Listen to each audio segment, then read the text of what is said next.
கரப்பாம்பூச்சின்னு சொன்னாலே நமக்கு முதல்ல ஞாபகத்துக்கு வர்றது அருவருப்பு தான் இல்லையா? ஆனா இன்னைக்கு நம்ம பார்க்க போற இந்த விஷயங்கள் அது மேல இருக்கிற உங்க பார்வைய கண்டிப்பா மாத்தும். தப்பி பிழைக்கிறதுல கில்லாடியான இந்த உயிரினத்தோட சில ஆச்சரியமான திறமைகளை பத்தி தான் தெரிஞ்சுக்க போறோம். சரி, முதல்லயே ஒரு ஷாக்கிங்கான கேள்வியோட ஆரம்பிக்கலாம். தலையே இல்லாம பல வாரங்களுக்கு உயிரோட வாழக்கூடிய ஒரு உயிரினம் எதுன்னு நினைக்கிறீங்க?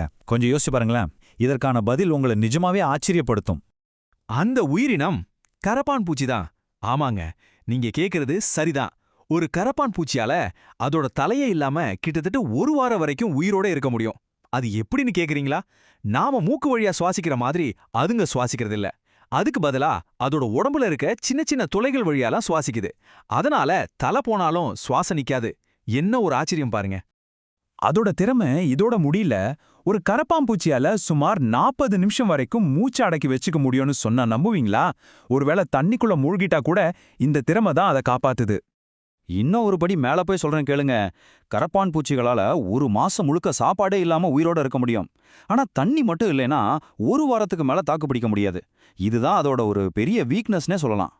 தப்பி பிழைக்கிறதுல ஒரு மாஸ்டர்னே சொல்லலாம். நாம இப்ப பார்த்தது வெறும் ட்ரெய்லர் தான். இனிமே தான் கரப்பான் பூச்சிகளோட ஆச்சரியமான உடல் திறமைகளை பத்தி இன்னும் ஆழமா பார்க்க போறோம். கரப்பாம்பூச்சிகளோட தாக்கு பிடிக்கிற திறனை பத்தி சொன்னா நீங்க அசந்து போய்குவீங்க. அதால 30 நிமிஷம் தண்ணிக்கு அடியில இருக்க முடியும். அது மட்டும் இல்ல, பனிக்கட்டி உறையிற அளவுக்கு குளிர்ல கூட அதால உயிரோட இருக்க முடியும். இதுல இருந்து என்ன தெரியுது?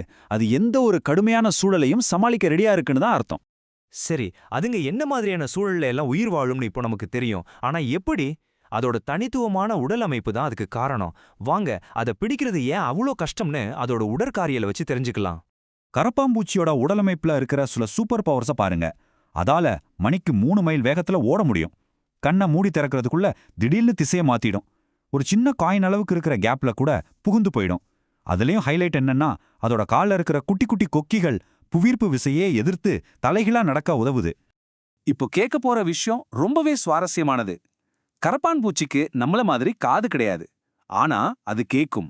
எப்படின்னா, அதோட கால்ல இருக்கிற ரொம்ப சின்ன முடிகள் மூலமா தரையில ஏற்படுற சின்ன அதிர்வுகளை கூட உணர்ந்துடும். இதனாலதான் ஆபத்து வர்றத அது முன்கூட்டியே தெரிஞ்சுக்குது. டைனோசர்களை விட பழமையானவை. ஆமாங்க, நீங்க சரியாதான் கேக்குறீங்க. இந்த உயிரினம் எவ்வளவு காலமா இந்த பூமியில இருக்கு தெரியுமா? வாங்க, அதோட இந்த சர்வைவல் திறமைய ஒரு வரலாற்று பார்வையில பார்க்கலாம். இந்த டைம்லைனை பாருங்க. சுமார் 300 மில்லியன் வருஷத்துக்கு முன்னாடியே முதல் கரப்பாம்பூச்சி பூமியில தோன்றிடுச்சு. அதுக்கப்புறம் தான் டைனோசர்களே வருது. அப்புறம் ஒரு பெரிய விண்கல் மோதி டைனோசர் இனமே அழிஞ்சு போச்சு. ஆனா கரப்பாம்பூச்சிங்க தப்பிச்சிடுச்சு. இன்னைக்கு வரைக்கும் அண்டார்டிகாவை தவிர மற்ற எல்லா கண்டங்கள்லையும் 4500க்கும் மேற்பட்ட வகைகள் வாழ்ந்துகிட்டு இருக்கு. இது நிஜமாவே ஒரு சாதாரண விஷயம் இல்ல. சரி, அடுத்ததா கரப்பாம்பூச்சிகளோட ரகசிய வாழ்க்கைக்குள்ள போகலாம். அதோட ஆச்சரியமான சிக்கலான சமூக நடத்தைகளை பத்தி தெரிஞ்சுக்கிட்டா அது வெறும் ஒரு பூச்சிதான்ற எண்ணம் உங்களுக்கு கண்டிப்பா மாறும். இது கொஞ்சம் ஆச்சரியமா தான் இருக்கும். கரப்பாம்பூச்சின்னா எப்ப பார்த்தாலும் பரபரப்பா ஓடிக்கிட்டே இருக்கும்னு நாம நினைக்கிறோம். ஆனா உண்மை என்ன தெரியுமா?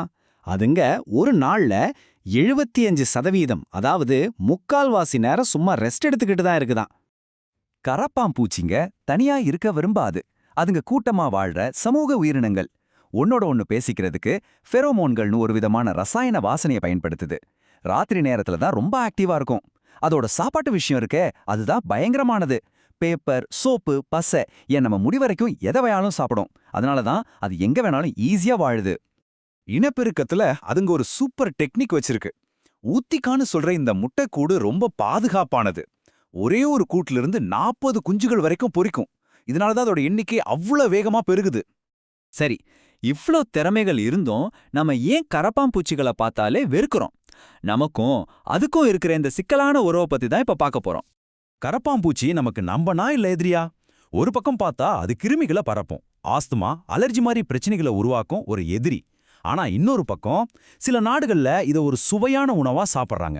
அட, ஒரு வகை கரப்பாம்பூச்சியோட பால் மாட்டுப்பாலை விட 4 மடங்கு சத்து அதிகமா. அது மட்டும் இல்லாம பல அறிவியல் ஆராய்ச்சிகளுக்கும் இதை பயன்படுத்துறாங்க. இந்த விஷயத்தை கேட்டா நீங்க இன்னும் மிரண்டு போவீங்க. ஒரு மனுஷனால தாங்கிக்க முடியற கதிர்வீச்சை விட 15 மடங்கு அதிகமான கதிர்வீச்சை கரப்பாம்பூச்சியால தாங்கிக்க முடியுமா?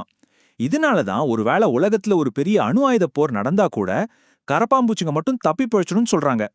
கரப்பான்பூச்சியை பார்த்தா சிலருக்கு பயங்கரமா பயம் வரும் இல்லையா? அந்த மாதிரி தீவிரமான பயத்துக்கு ஒரு அறிவியல் பெயர் கூட இருக்கு. அதுதான் கட்சாரிடா ஃபோபியா. உங்களுக்குள்ள யாருக்காவது இந்த பயம் இருக்கா?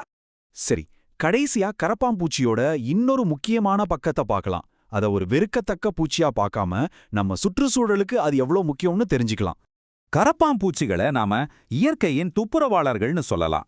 ஏன்னா காடுகள்ல செத்துப்போன இலைகள், மரக்கட்டைகள் மாதிரி அழுகிற பொருட்களை அதுங்க சாப்பிடுது.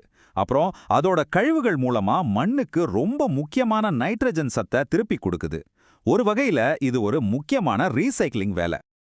அது மட்டும் இல்லாம இயற்கையில அதுங்க ஒரு முக்கியமான உணவு. நிறைய பறவைகள், பல்லிகள், தவளைகள்னு பல உயிரினங்கள் கரப்பாம்பூச்சிகளை சாப்பிட்டு தான் வாழுது. இப்படி உணவுச் சங்கிலியிலையும் அதுக்கு ஒரு பெரிய பங்கு இருக்கு. அப்போ இப்ப சொல்லுங்க, கரப்பாம்பூச்சிங்கிறது நாம வெறுக்கிற ஒரு சாதாரண பூச்சியா, இல்ல பல மில்லியன் வருஷமா டைனோசர் காலத்துல இருந்தெல்லாம் தப்பிச்சு வந்த ஒரு வரலாற்றுக்கு முந்தைய அற்புதமா? இதுக்கப்புறம் கரப்பாம்பூச்சியை பார்க்கும்போது ஒருவேளை உங்க பார்வை மாறலாம். யோசிச்சு பாருங்க.